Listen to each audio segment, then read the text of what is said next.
वालेकुम। आज हम लोग शौक के टाइप्स के बारे में पढ़ेंगे। शौक की सबसे पहले अगर हम डेफिनेशन देख लें तो शौक होता क्या है। शौक एक लाइफ थ्रेटनिंग कंडीशन है जिसमें हमारी बॉडी में वो ब्लड नहीं जा रहा होता जो उसको रिक्वायर होता है, जो डेली एक्टिविटीज़ करने के लिए और अपने सारे फंक्शन परफॉर्म करने के लिए हमारी बॉडी को जितना ब्लड रिक्वायर होता है, जब वो उस तक नहीं पहुंच रहा होता, जब वो ब्लड हमारी बॉडी को नहीं जा रहा होता, तो उस कंडीशन को हम कहते हैं शौक। ठीक है, तो अब हम बेसिकली शॉक की टाइप्स देखेंगे इस वीडियो में। तो शॉक की हमारे पास 5 टाइप्स होती हैं। एक है कार्डियोजेनिक शॉक, हाइपोवोलेमिक शॉक है, सेप्टिक शॉक है। उसके बाद हमारे पास है एनाफाइलेक्टिक शॉक और फिर है न्यूरोजेनिक शॉक। तो सबसे पहले हम कार्डियोजेनिक शॉक से स्टार्ट करते हैं, जो कि फर्स्ट टाइप ऑफ शॉक है। इसमें क्या होता है कि जो हार्ट होता है ना, वो ब्लड को पंप ही नहीं कर पा रहा होता, इतना वो ब्लड पंप ही नहीं करता जितनी पूरी बॉडी को रिक्वायर होता है। लाइक हार्ट में कोई अगर प्रॉब्लम आ जाए जिसकी वजह से शॉक हो, तो उसको हम कहेंगे कि कार्डियोजेनिक शॉक। हार्ट ही इतना ब्लड हमें नहीं दे रहा कि जो हमारी बॉडी को रिक्वायर है। तो इसके साइन एंड सिम्टम्स क्या होते हैं कि इसमें ब्लड प्रेशर लो होता है और पल्स रेट इसमें हाई होती है। रिस्पायरेटरी रेट भी इसमें इंक्रीज हो जाती है और ओलिगोयूरिया इसमें होता है। ओलिगोयूरिया का मतलब होता है कि लो यूरिन आउटपुट और कन्फ्यूजन स्टेट में होता है इंसान, पेशेंट। फिर हम इसका अगर ट्रीटमेंट देख लें तो इसका ट्रीटमेंट हम ऐसे करेंगे कि हम आईवी फ्लूइड्स देंगे, पेशेंट को ऑक्सीजन थेरेपी देंगे, वेसोप्रेसर्स देंगे और आइनोट्रॉप्स देंगे। ये है हो गया हमारे पास कार्डियोजेनिक शॉक। सेकंड टाइप हमारे पास शॉक की आ जाती है हाइपोवोलेमिक शॉक। स्फीयर ब्लीडिंग और फ्लूइड लॉस। अगर आपका कहीं एक्सीडेंट हो जाता है या आप डिहाइड्रेटेड हो जाते हो, तो उस कंडीशन में आपकी ब्लीडिंग होती है बहुत ज़्यादा।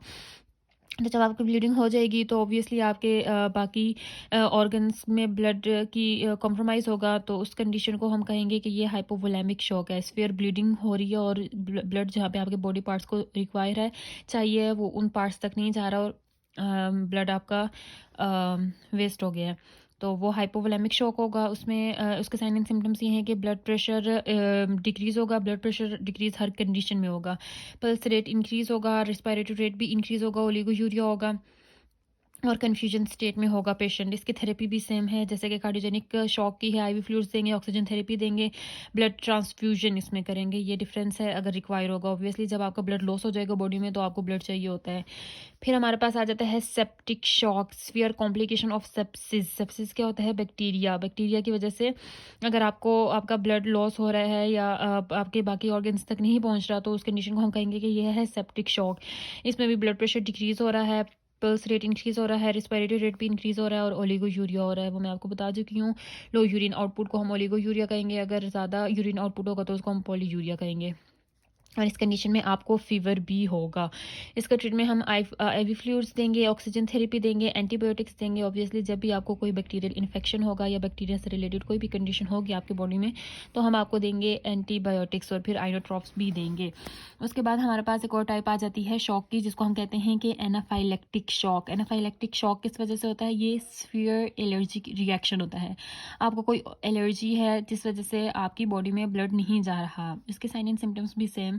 इसमें ब्लड प्रेशर जो है डिक्रीज, सब में डिक्रीज हो रहा है। मैं आपको पहले ही बता चुकी हूँ। ब्लड प्रेशर इसकी डेफिनेशन में भी आ जाता है कि लो ब्लड प्रेशर, मतलब पूरी आप अगर डेफिनेशन इसकी देखें ना तो बाकी करके तो एक पॉइंट उसमें ये भी आता है कि ब्लड प्रेशर लो होता है।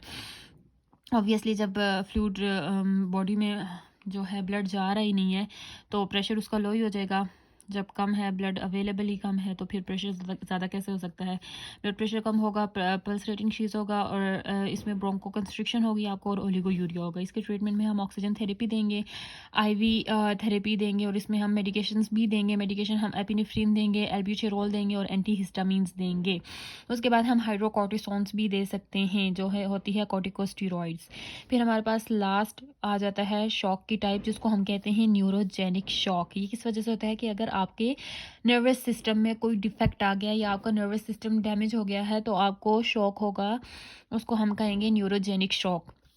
इसके साइन एंड सिम्टम्स में ये आता है कि ब्लड प्रेशर डिक्रीज़ होता है, पल्स रेट डिक्रीज़ होता है और रिस्पायरेटरी रेट इंक्रीज़ हो रहा होता है। और इसके ट्रीटमेंट में हम आईवी फ्लूइड्स देंगे, ऑक्सीजन थेरेपी देंगे और एट्रोपिन देंगे, जिसकी अगर स्फीयर ब्रेडिकार्डिया होगा। ब्रेडिकार्डिया किसे कहते हैं मैं पहले भी बता चुकी हूँ। ब्रेडिकार्डिया और टैकीकार्डिया में डिफरेंस, अगर आपका जो है जो हार्ट रेट है वो इंक्रीज़ होगा, ज़्यादा होगा, जितना नॉर्मल से ज़्यादा होगा तो उसको हम टैकीकार्डिया कहेंगे और अगर नॉर्मल से कम होगा तो उसको हम ब्रेडिकार्डिया कहेंगे। So that's it for today.